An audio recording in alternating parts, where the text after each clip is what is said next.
High friends, welcome back to sports dictator channel. IPL 2024 Sunrisers Hyderabad అయితే ఈసారి చాలా మంచి టీంను కొనింది ఆల్మోస్ట్. అండ్ అందులో ఇద్దరు మాత్రం మ్యాచ్ విన్నింగ్ ప్లేయర్స్ కూడా ఉన్నారు, కానీ వాళ్ళకి ఇప్పటివరకు అయితే ఎక్కువ నేమ్ అయితే రాలేదు. వారెవరో ఈ వీడియోలో చూద్దాం. ఎస్ఆర్హెచ్ ఫ్యాన్స్ అండ్ ఐపీఎల్ కోసం చూసేవారంతా వీడియోని లైక్ చేయండి. అండ్ ఎస్ఆర్హెచ్లో ఏ బౌలర్ని ఆడిస్తే బాగుంటుంది కొత్తగా అనేది అయితే కామెంట్ చేయండి. సో నెక్స్ట్ మీరు వీడియోలో చూసినట్లయితే ఎస్ఆర్హెచ్ ఈసారి కొన్న ప్లేయర్లలో ఒకరు జాతవేద్ సుబ్రహ్మణ్యం.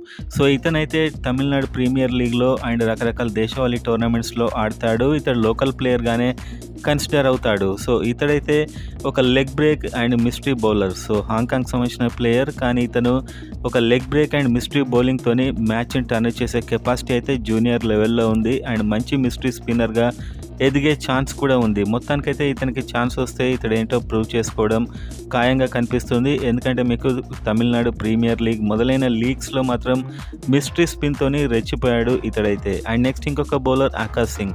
సో ఇతడైతే ఒక లెఫ్ట్ ఆర్మ్ ఫాస్ట్ బౌలర్. ఇతడు 145, 150 అండ్ అదేవిధంగా మంచి స్వింగ్ కూడా ఉంది ఇతనికి. స్వింగ్ బౌలింగ్తో వేస్తుంటాడు. మీకు చిన్న క్లిప్ పెట్టాను చూడండి, స్వింగ్ బౌలింగ్తో రెచ్చిపోతాడు. ఇమ్రాన్ మాలిక్, సో అతనిలా బౌలింగ్ వేసే అంత స్పీడ్గా వేసే కెపాసిటీ ఉన్నటువంటి జస్ట్ 22 ఇయర్స్. సో వీళ్ళిద్దరు క్లిక్ అయ్యే ఛాన్స్ ఉంది ఒక ఛాన్స్ వచ్చినా కూడా.